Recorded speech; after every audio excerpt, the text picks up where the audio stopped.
Bonjour et bienvenue dans cette nouvelle vidéo Mercato, Mercato riche en émotions, hein, riche en informations aussi. Donc on va commencer avec Khizak Kvaratskhelia qui a été annoncé au PSG, là ça y est. Khizak Kvaratskhelia veut rejoindre le PSG, hein, c'est pas la première fois qu'on associe le nom du Géorgien au club parisien. Donc le club de la capitale a soumis une offre importante à Naples, incluant Milan Skriniar. Information foot Mercato.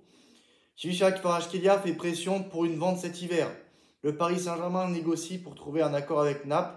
Information Matteo Morito. Il y a plusieurs sources qui annoncent le départ de Khizak Kvaratskhelia pour le PSG. Donc ça sent plutôt bon pour le PSG, cette histoire. Parce que c'est vrai que voilà, ça fait un bon moment qu'on l'annonce au PSG. Ça ne s'est pas fait à plusieurs reprises. Naples a tout fait pour le retenir. C'est pas une bonne chose de retenir son joueur contre son gré. Voilà ce que ça fait quand tu retiens un joueur. Bon, il est resté professionnel et je trouve qu'il fait pas non plus une mauvaise saison. Ça va, je veux dire, il stat et tout. Sinon, le Napoli est ouvert à la vente de Khizak Kvaratskhelia pour 80 millions d'euros. Information Sky Sport. Khizak Kvaratskhelia n'a pas répondu à la nouvelle offre de contrat du Napoli. Donc le PSG est toujours sur le coup, hein. Fabrizio Romano. En plus, voilà, c'est vraiment un joueur vraiment qui va combler un poste important. C'est un ailier gauche.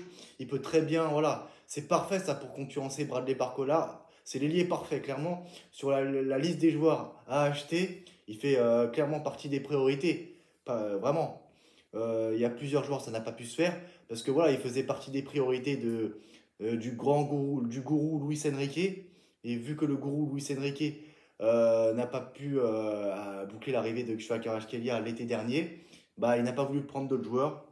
Voilà, donc ça va peut-être être possible dès cet hiver. Donc sinon, voilà, donc le PSG voilà, souhaite recruter Khizak Kvaratskhelia dès cet hiver. Le Napoli aurait déjà ciblé son remplaçant Federico Chiesa, qui est arrivé à Liverpool il y a quelques mois. Mais bon, il a eu une grave blessure, il n'a pas joué. Voilà, donc ça parle même d'un prêt, donc un retour en Italie. Et pourquoi pas un Naples pour l'international italien, champion d'Europe 2020-2021. Une opportunité se profile pour la vente de Khizak Kvaratskhelia en janvier. Dès les discussions sont en cours avec le PSG, mais l'accord ne pourra intervenir que si les conditions du Napoli sont respectées. Information Di Marzio. Donc comme vous le voyez, hein, il y a plusieurs grosses informations, plusieurs sources qui l'annoncent au PSG. Hein, voilà. Donc Khizak Kvaratskhelia va rejoindre le PSG. Paris propose une somme montant non révélé plus Milan Skriniar au Napoli. Les Napolitains ont proposé un contrat à Skriniar, mais avec un salaire inférieur. Ils souhaitent que cette différence soit compensée par le PSG, donc c'est-à-dire Skriniar plus de l'argent, quoi. Donc voilà, Foot Mercato annonce que le Paris Saint-Germain avance désormais concrètement dans le dossier Kvaratskhelia, puisque des négociations ont débuté avec Naples pour cet hiver. Donc voilà, le PSG accélère vraiment pour Khizak Kvaratskhelia. Donc le PSG pousse hein, pour Khizak Kvaratskhelia cet hiver. Contact entre Naples et Paris. Le club de la capitale prépare une première offre et est prêt à inclure des joueurs dans le deal, comme Skriniar, voilà, Matteo Morito, Fabrizio Romano. Des très grandes sources confirment tout ça. Donc Khizak Kvaratskhelia au PSG, c'est clair, un grand oui, hein, un grand oui. Tu le prends tous les jours ce joueur-là. Voilà, c'est ça. Donc comme je vous l'ai dit, hein, pour le poste des ailiers, il fait partie des favoris. Et vraiment, le PSG doit foncer sans réfléchir sur lui. 80 millions d'euros, ça m'a l'air un peu cher quand même. Ça m'a l'air un peu cher. Moi, personnellement, je mettrais pour ce joueur-là 70 millions d'euros, pas plus.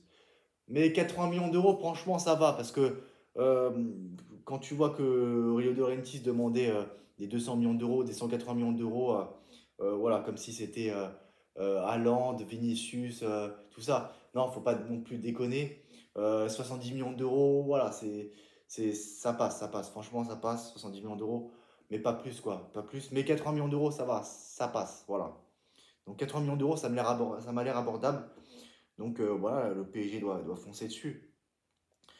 Sinon, en parlant du PSG, un joueur du PSG est très bien parti pour quitter le PSG dès cet hiver. Donc, Nuno Mendes est intéressé à l'idée de rejoindre Manchester United. Il avait adoré travailler sous les ordres de Ruben Amorim au Sporting. Information Foot Mercato. Donc, sinon, le Paris Saint-Germain a reçu aussi plusieurs offres hein, depuis le mercato d'hiver et ça va sûrement continuer cet hiver pour Vitinha. Pour le moment, Paris ne compte pas se séparer de son milieu et a refusé toutes les offres. Sinon, le PSG ne travaille pas sur la signature de Christopher Nkunku. Le Sporting Club de Portugal réclame 70 millions d'euros, 75 millions d'euros pour Victor Gyökeres. Barcola et Doué sont promis à se tirer la bourre dans les mois à venir. Doué entame 2025 avec ambition, il nage en plein rêve et rien ne lui résiste. Luis Enrique peut associer plus régulièrement ces deux jeunes talents, la concurrence souhaitée par le coach, l'information Le Parisien. Donc voilà, le PSG surveille la situation Alejandro Garnacho selon Time Sports. Sinon, Campos continue à prospecter les attaquants. Il a effectué plusieurs réunions avec des agents. Le grand gourou Luis Enrique veut un ailier gauche et Gyökeres ne correspond pas au profil technique du gourou. Le joueur a besoin de temps pour se retourner ou bien un contrôle pour faire un contrôle direct. Mais c'est vrai que de toute façon, voilà, par exemple le PSG là, à part des prêts, aucun joueur veut prendre un joueur. C'est-à-dire que tu continues de galérer au niveau des ventes. Tu continues de galérer. Mais Leonardo, c'était pareil, d'accord. Même il y a eu la connerie Kurzawa où le mec t'a prolongé son contrat. Voilà, il avait déclaré qu'il quitterait le PSG après Leonardo. Voilà. Et c'est vraiment ce qui s'est passé au final. Donc lui, c'est l'exemple parfait. C'est le génie Kurzawa. Il a quitté le club librement et t'arrives pas à te débarrasser des joueurs. Soit c'est des prêts, soit c'est des résiliations de contrat, soit c'est des départs libres, mais t'arrives pas à vendre correctement des joueurs. Mais ça, c'est pareil, hein, ça date pas d'hier. C'est pas qu'avec Luis Campos. Pourtant, Luis Campos est venu au PSG pour ça. Mais Luis Campos, voilà, de toute façon, ça change rien aux bonnes choses qu'il a fait à Monaco et à Lille. Mais au PSG, c'est pas du tout le même profil qu'à Monaco-Lille. C'est pas le même type de projet. Alors, je veux bien, voilà, maintenant on change de projet. Ça parle d'année de transition depuis 2022. Ça fait 3 ans quand même. Mais bon, faut pas oublier qu'en 2022, il y avait Neymar, Mbappé, Messi. En 2023, tu t'étais débarrassé de. Voilà, c'était la vraie année de transition. Mais Neymar et Messi avaient quitté le club. Mais il y avait Mbappé. Donc Mbappé était toujours au club à ce moment-là. Mbappé a quitté le club il y a quelques mois. Donc là, tu vas encore partir sur une année de transition. Donc chaque année, on va ressortir la même connerie, année de transition, année de transition. Euh, Moi, j'appelle pas ça 3 ans d'année de transition, j'appelle ça 3 années de conneries. Parce que jusqu'en 2022, non plus, t'étais pas non plus ridicule en Ligue des Champions. Bon, d'accord, t'es sorti contre le Real Madrid, cette équipe de sorciers. Bon, en 2022 avec Pochettino. Mais bon, c'est pas non plus une honte de sortir contre le Real Madrid, hein, qui est le roi d'Europe, c'est sa compétition, c'est pas non plus une honte. Mais depuis l'année 2023, surtout depuis l'année 2023, t'es ridicule en Ligue des Champions. Bon, encore avec Galtier, c'était pas mal. Parce que tu battais la Juventus à domicile à l'extérieur 2 fois 2-1. Aller-retour. Donc ça va, encore c'était potable. Mais après, voilà, le Bayern Munich, tu les affrontes 2 fois, tu marques 0 but. Ils te mettent un 0 au Parc des Princes, ils te mettent 2-0 c'est chez eux. Là, tu allais vers le ridicule. Mais ça, c'était depuis l'arrivée de Luis Campos, ça va pas. 2024, le parcours est trompeur, je suis désolé. Tu vas en quart de finale de Ligue des Champions parce que tu affrontes la Real Sociedad. En quart de finale de Ligue des Champions, Araujo se sabote, suicide, voilà, il se suicide. Il condamne son équipe. Après, voilà, t'arrêtais même pas capable de marquer un but contre le Dortmund, ce club de seconde zone. Donc voilà, faut arrêter les conneries. Et pour moi, c'est voilà, Luis Campos, Leonardo. Ça n'a pas changé grand-chose. Voilà, Leonardo, fallait qu'il reste. D'accord, il a fait des conneries. Mais au moins, à cette époque-là, tu faisais partie des favoris en Ligue des Champions. Contrairement à cette année. Contrairement à cette année. Voilà, c'est ça le truc aussi.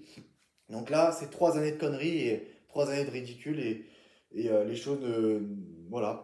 Donc Luis Enrique s'entête à ne pas recruter le numéro 9. Peut-être que Luis Enrique ira en finale de Ligue des Champions en 2030 et peut-être qu'à ce moment-là, il ira en finale de Ligue des Champions. Voilà. C'est tout pour moi. Ciao.